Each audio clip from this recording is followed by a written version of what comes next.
بسم اللہ الرحمن الرحیم۔ روایات میں ہے کہ حضرت محمد صلی اللہ علیہ وآلہ وسلم کے وصال سے 3 دن پہلے ام المؤمنین حضرت میمونہ رضی اللہ تعالیٰ عنہ کے گھر تشریف فرما تھے۔ فرمایا کہ میری بیویوں کو جمع کرو۔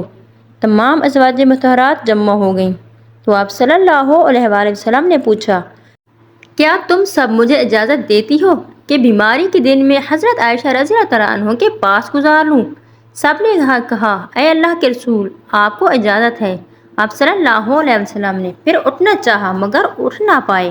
حضرت علی رضی اللہ تعالیٰ عنہ اور حضرت فضل ابن عباس رضی اللہ تعالیٰ عنہ آگے بڑھے اور آپ صلی اللہ علیہ وسلم کو سہارے سے اٹھا کر سیدہ میمونہ رضی اللہ تعالیٰ عنہ کے حجرے سے سیدہ عائشہ رضی اللہ تعالیٰ عنہ کے حجرے کی طرف لے جانے لگے۔ اس وقت صحابہ کرام نے حضور صلی اللہ علیہ وسلم کو اس بیماری اور کمزوری کے حال میں پہلی بار دیکھا تو گھبرا کر ایک دوسرے سے پوچھنے لگے کہ آپ صلی اللہ علیہ وسلم کو کیا ہوا؟ مسجد میں صحابہ کرام رضی اللہ تعالیٰ عنہ تشریف لائے۔ مسجد بھر گئی۔ حضور صلی اللہ علیہ وسلم کا پسینہ شدت سے بہہ رہا تھا۔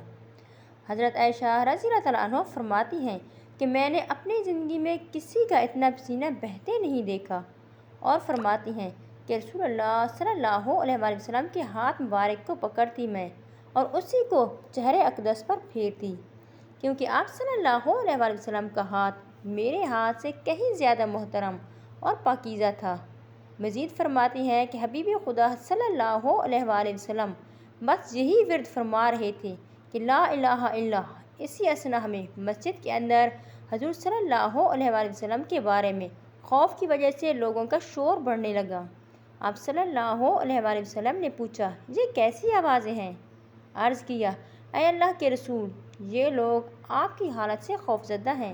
پھر آپ صلی اللہ علیہ وسلم نے فرمایا کہ مجھے ان کے پاس لے چلو۔ پھر اٹھنے کا ارادہ فرمایا لیکن اٹھ نہ سکے تو آپ صلی اللہ علیہ وسلم پر 7 مشکیزیں پانی کے بہائے گئے۔ اس کے بعد کچھ سہارے سے اٹھ کر ممبر پر لایا گیا۔ یہ رسول اللہ صلی اللہ علیہ وسلم کا آخری خطبہ تھا۔ فرمایا، اے لوگو، شاید تمہیں میری موت کا خوف ہے۔ سب نے کہا، جی ہاں یا رسول اللہ۔ اب صلی اللہ علیہ وسلم نے فرمایا، اے لوگو، تم سے میری ملاقات کی جگہ دنیا نہیں، تم سے میری ملاقات کی جگہ حوض کوثر ہے۔ خدا کی قسم، گویا کہ میں یہیں سے حوض کوثر کو دیکھ رہا ہوں۔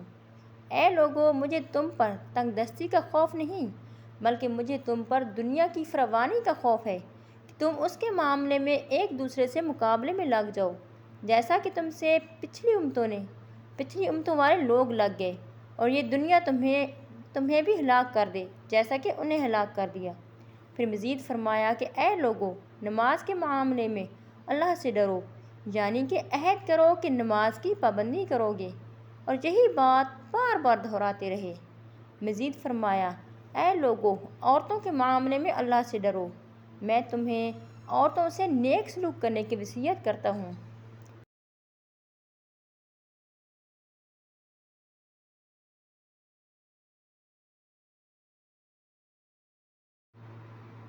اس جملے سے حضور صلی اللہ علیہ وسلم کا مقصد کوئی نہ سمجھ سکا۔